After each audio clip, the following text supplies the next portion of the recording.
Good morning, everyone.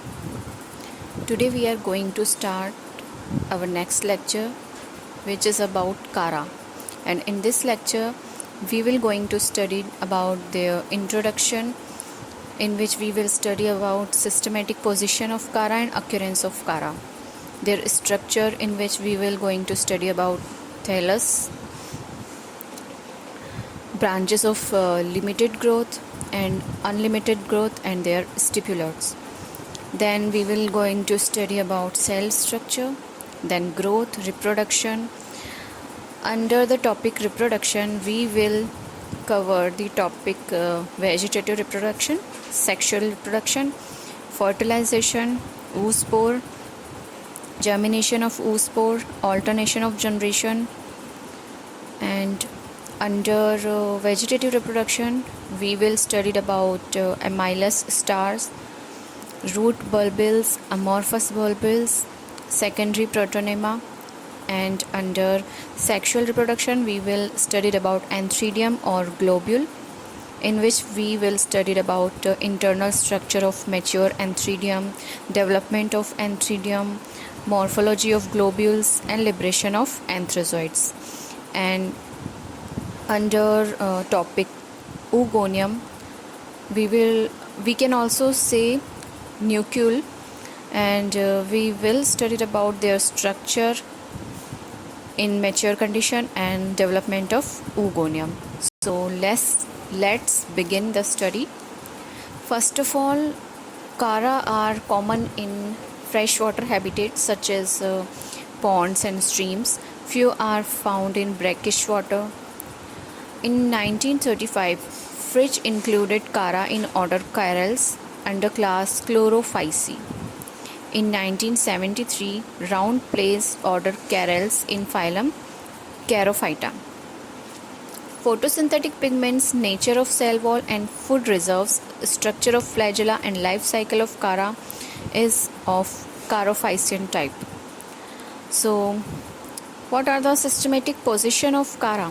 First of all, its class is Chlorophyceae, order is Chirales, and it belongs with family Characeae. And what about their occurrence? So Kara has about 90 species, mostly freshwater, submerged in shallow water ponds, tanks or lakes. They prefer less oxygenated and hard water.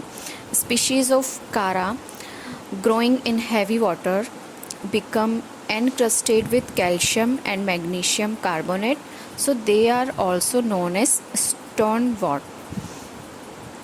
And these deposits makes their body rough and brittle and give an unpleasant smell of hydrogen sulfide.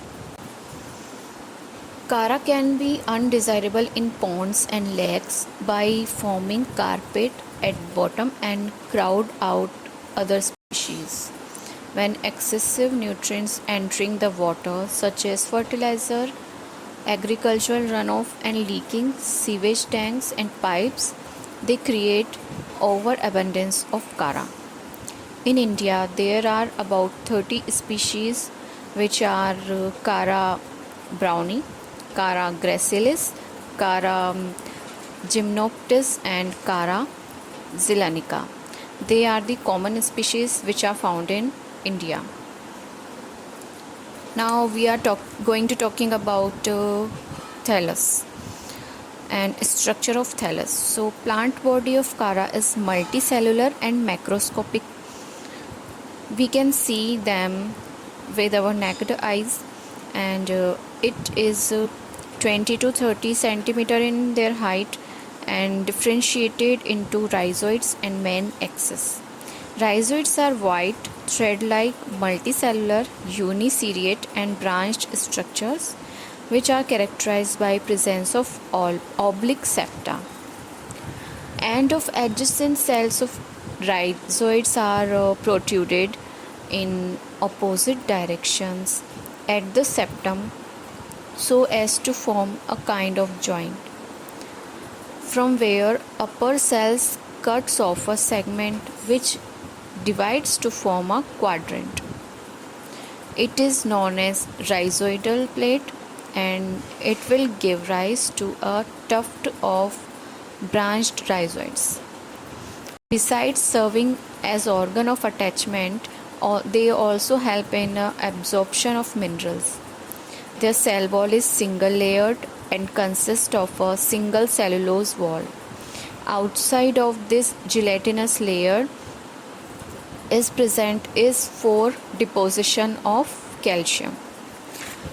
Then main axis is apigeal, long, branched and differentiated into nodes and internodes. Internode is made up of a large single central cell which is called as axial cell or internodal cell, and some small side cells called cortical cells. Half of cortical cells originating at a node grow upward, which is ascending filaments, and half downward, which we can say descending filament. And the lower half of an internode is covered by ascending filament and upper half by descending filament. Now we are going to talk about branches of limited growth. As arise in whole of 6 to 16 at nodes of main axis and branches of unlimited growth, they cease to grow after forming 5 to 15 nodes and internodes, which are called as branches of limited growth, and they can be also called as branches of limited growth and also called as primary lateral leaves or branchlets. Now at nodes of these branches which are present unicellular filamentous secondary laterals or stipulodes. Reproductive structures also born at nodes of these branches. Now we are talking about unistipulate and bistipulate. So we will discuss these terms under the topic stipulates. First of all, we will study about branches of unlimited growth.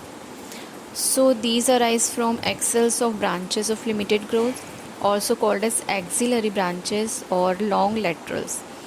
They also differentiated into nodes and internodes. They bear hold of primary laterals at node and grow indefinitely like main axis. Then we will study about stipulodes, and in this topic, first of all, we have to learn and about unistipulate and bistipulate. So what are unistipulate? Number of stipulates at each node is equal to the number of primary laterals present at that node are known as unistipulate, and bistipulates are those in which number of stipulodes at each node is twice the number of primary laterals. So in unistipulates, each node is equal to the number of primary laterals which are present at the similar node, and in bistipulate, each node is twice the number of primary laterals. So these are the terms which we studied, and now let's begin and let's continue about stipulates. So basal nodes of branches of limited growth develop some unicellular outgrowths called stipulodes. Some species are stipulates, most of are bistipulates, which we studied and discussed earlier.